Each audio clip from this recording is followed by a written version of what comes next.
शक्रेण संयति हतोऽपि बलिर्महात्मा शुक्रेण जीविततनुक्रतुवर्धितोष्म विक्रान्तिमान् भयनिलीनसुरां त्रिलोकीं चक्रे वशे स तव चक्रमुखादभीतः पुत्रार्तिदर्शनवशाददितिर्विषण्णा तं काश्यपं निजपतिं शरणं प्रपन्ना त्वत्पूजनं तदुदितं हि पयोव्रताख्यं सा द्वादशाहमचरत्वयि भक्तिपूर्णा तस्यावधौ त्वयि निलीनमतेरमुष्याः श्यामश्चतुर्भुजवपुः स्वयमाविरासीः नम्राञ्चतामिह भवत्तनयो भवेयं गोप्यं मदीक्षणमिति प्रलपन्नयासीः त्वं काश्यपे तपसि सन्निदधत्तदानीं प्राप्तोऽसि गर्भमदिते प्रणुतो विधात्रा प्रासूत च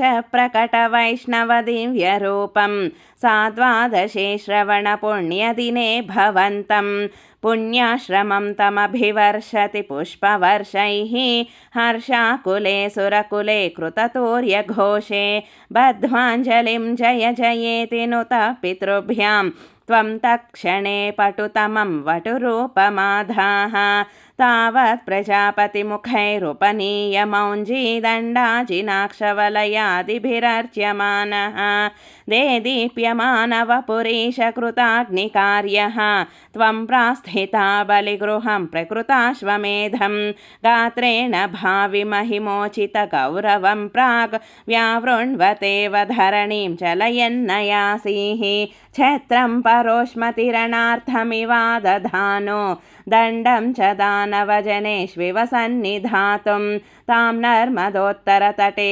हयमेधशालाम् आसेदुषि त्वयि रुचा तव रुद्धनेत्रैः भास्वान् किमेष दहनोऽनु सनत्कुमारो योगीनुकोऽयमिति शुक्रमुखैश्च शङ्के आनीतमाशु भृगुभिर्महसाभिभूतैः त्वां रम्यरूपमसुरपुलकावृताङ्गः भक्त्या समेत्य सुकृते परिपूज्य पादौ तत्तोऽयमन्वधृतमूर्धनि तीर्थतीर्थं प्रह्लादवंशजतया क्रतुभिर्द्विजेषु विश्वासतो तदिदं दितिजोऽपि लेभे यत्ते पदाम्बुगिरिशस्य शिरोभिलाल्यं सत्वं विभो गुरुपुरालय पालयेथाः।